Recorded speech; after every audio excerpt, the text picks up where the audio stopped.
Did you know that habits can control 45% of the decisions that you make every single day? In this video, I outlined the 8 eating habits that allowed me to lose 50 kg in body weight and took me from being an unmotivated guy that lacked energy, focus, ambition and drive to who I am today. Someone a little bit more confident, happier and more driven and more purposeful than ever before. Let's just zoom out a little bit and talk about what a habit really is. A habit is a routine of behavior that you perform regularly or every single day, and you do it without thinking. You do it subconsciously. Think about when you first wake up in the morning or you get home from work. You probably perform a set of behaviors that you don't really think about. For me, I wake up, and as soon as I wake up, I go and brush my teeth. And that's not something that I consciously do. I just get out of bed and go to the bathroom, pick up the toothbrush and start brushing my teeth without even thinking about it. That is a habit. Habits are important because you basically perform them on a daily basis. You do these things every single day, and so the compound impact of positive habits can set you on a trajectory to achieve a lot in your life, and it works the same for negative habits. The compounding impact of having negative habits in your life can put you on a downward trajectory and have a really negative impact over a long period of time. And that's why it's important to build positive habits around your eating and nutrition, because although today or tomorrow you won't see the impact of it, over a 10, 20, 30, 40 year period, you'll begin to see the impact of eating healthily on a daily basis. So in this video, I outlined the 8 habits that make me feel good, keep me healthy, keep me strong, and keep me with a lot of energy. Habit number 1 is eat 2 to 4 meals a day and don't snack. I think this is really good for fat loss. If you're trying to lose fat, then not snacking is going to allow you to consume fewer calories per day, and not snacking is going to mean that you're removing unnecessary calories that you don't need from your day, and it's going to be easier to stay in that calorie deficit, which is going to allow you to burn fat instead of food for fuel. It's also just a better way to eat, I think, in terms of energy, focus, your mind space, fulfillment, purpose, because if you're not thinking about food in between your meals, you're probably going to be thinking about something that is actually going to add value to other people's lives, things that add value to your life, whether that is creating something, your passions, your hobbies. If you're just thinking about, oh, when can I have the next snack, when I can have this crisps, it means that your mind space is not occupied with the most fulfilling things that it could be. And so, yeah, there is the physical benefit of not snacking, that you don't consume as many calories and it's going to be easier to be in a calorie deficit. But then I think there's a more kind of philosophical benefit to this, which is going to give you more energy, more purpose, more meaning, and that is going to lead to a happier life. Habit number 2 is intermittent fasting. Now, for me, this has really worked well to keep calories low when I'm trying to diet or trying to lose a bit of fat, because it just means that I delay my first meal by a few hours in the day. It means that I can fit a smaller number of calories into a shorter feeding window, and it just makes it a little bit easier to be in that deficit. So there is that physical benefit. But again, I think there's this philosophical benefit of intermittent fasting that allows you to not think about food first thing in the morning and not worry about, oh, I need to have breakfast now, or I need to fill my stomach now. And it just allows you to devote that time, or the extra time that you gain by not having this first meal in the day, to your passions, your hobbies, your work, spirituality. You can do some meditation instead. And so the benefit of intermittent fasting goes way further than the physical benefits of just not having a short feeding window, but it gives you that energy, time and focus to devote to those things that you really enjoy.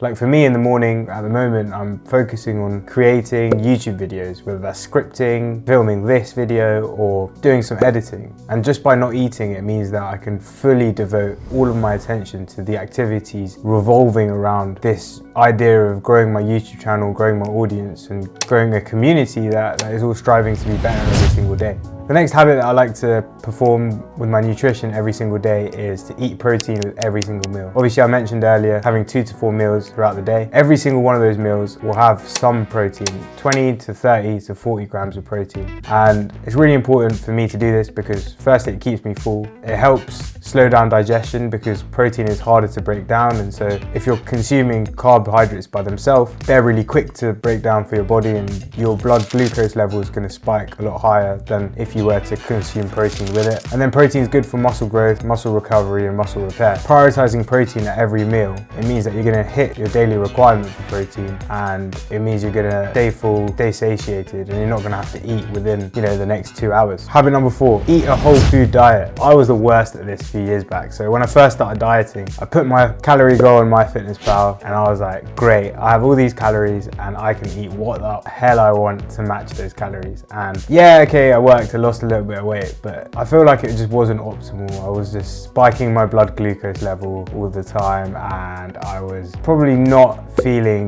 the best. And I probably wasn't even aware of it at the time, to be fair. But now I've really shifted and really focused and prioritized eating whole food, single ingredient foods like eggs, vegetables, beans, legumes, lean fish, meat, all that kind of thing. I'm trying to prioritize that because they're more satiating, they've got more nutrients, and they're just better for you than ultra processed foods, which are just designed to taste nicer and not keep you full. So it's going to be way easier to overconsume UPFs and ultra processed foods than whole foods anyway. And they're probably going to have loads of sugar in them, or they might have loads of sugar in them, which is going to spike your blood sugar or spike your blood glucose levels. And then you're going to have a crash afterwards, and you're going to feel low energy, and then you're going to want more food to help you get over that crash. And so if you just prioritize whole food diet, it's going to be way less easy to gain weight, and it's going to be easier to lose weight if you want to do that as well. Habit number 5 is eat similar food every single day. I think this is such a good way to eat for me anyway. It just means that I don't have to think too much about when I'm deciding what to eat. I don't have to spend time focusing on that. I know that, all right, there's a few set meals that I like to eat every single day, which is oats, yogurt, eggs, and then with dinner I'm a bit more flexible because my mum or dad cooks for me at the moment. Eating the same foods every day just reduces that decision fatigue when trying to eat healthy, because sometimes it's a little bit more difficult to kind of stay healthy if you've got all the options in the supermarket to your disposal. So find some set meals that you like and stick to them really. And like, you can still find variety in those meals. Like for example with oats, and I have it with protein powder and milk inside. I can change up the flavor of the protein powder, I can change up the toppings I have. Sometimes I have bananas, sometimes I have berries. Doesn't really matter, but having those similar foods, those similar kind of structure means that I can hit my goals, maintain the physique that I have at the moment, and not really gain too much weight or gain any weight at all really, just because I'm eating similar foods. You know, Steve Jobs, he used to wear the same clothes every day, and it works the same with food, right? He's able to reduce the amount of decisions or conscious decisions that he's making by 1% every single day by choosing the same clothes to wear every single day. If you can eat the same foods every day, you're also reducing the number of conscious decisions that you need to make every single day. And so you can use that time, that energy. Say if you had 100 decisions in a day that you can make, you can use those full 100 decisions in the tank for something more meaningful, more purposeful,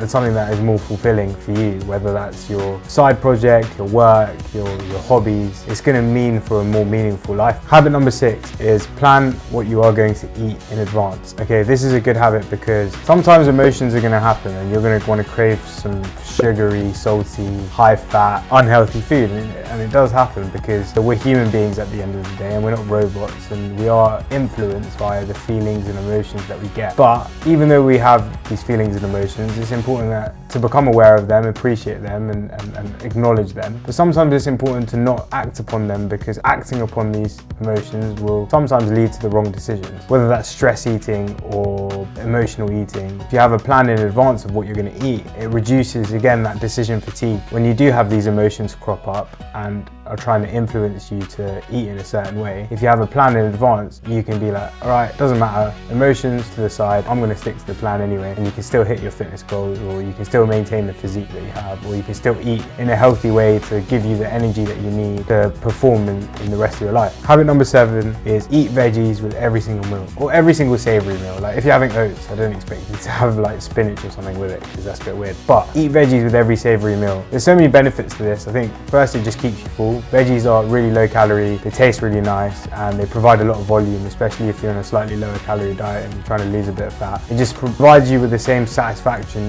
if you were to eat a slightly bigger meal, because they are low calorie and they're high volume. And they're really nutrient dense. You've got loads of micronutrients in them, you've got loads of vitamins, minerals, and they're going to allow your cells to function properly. As a whole body, we're just made up of loads of different mini little cells. And so what the micronutrients do, they go into your cells and they provide your cells with what they need to function optimally. And so if you're lacking in vitamins or minerals, then your cells are just not going to function as optimally as possible. And that means you're not going to function as optimally as possible. So if you get your veggies in, then you're going to function better, and you're going to have more energy, more focus, more drive, more ambition. And making sure that you're getting them in every meal is just a good habit to get into, because it means that you're never going to miss out on the micronutrients that you need to live an energy-filled life. the final habit that I'd like to provide you with, habit number 8, is take your time to eat your meals. Enjoy it, appreciate it, be grateful for the meal that you have, because you know, not everyone has food out there, but also if you eat your meal slowly, I guarantee you'll enjoy it more. Like, I used to inhale my food. I used to just smash through food, and sometimes I'd blink and it'd be gone, and I wouldn't even realize that I'd eaten it. And now I've really focused on taking my time to chew my food, really feel the flavors. Your stomach takes 20 minutes to tell your brain that you're full or that you've had food in your stomach. And so if you eat before that 20-minute mark, if you eat within 10 minutes, you won't even know that you're full. It's gonna be way easier to overeat. And so eating slowly and taking your time with your meal is a way better approach, especially if you're trying to lose weight. And finally, like, if you're eating with other people, it's not all about the food, right? The food is there because it's a nice thing to do, but enjoy the meal with other people. Put down your knife and fork and focus on speaking to the people around you and engaging in the lovely conversation that you get to have with those people. So that's it, 8 daily habits that allowed me to lose 50 kilos and maintain it after 5 years of learning and watching podcasts, watching YouTube videos about ways to eat, watching people around me and looking at people that are in shape and understanding how they eat and trying to build that into my life. Leave a comment with any habits that you have in your life around eating and nutrition that help you stay in shape or get in shape. Smash that like button if you found it useful. Hit that subscribe button because there's loads more to come. Until next time, peace and go get it.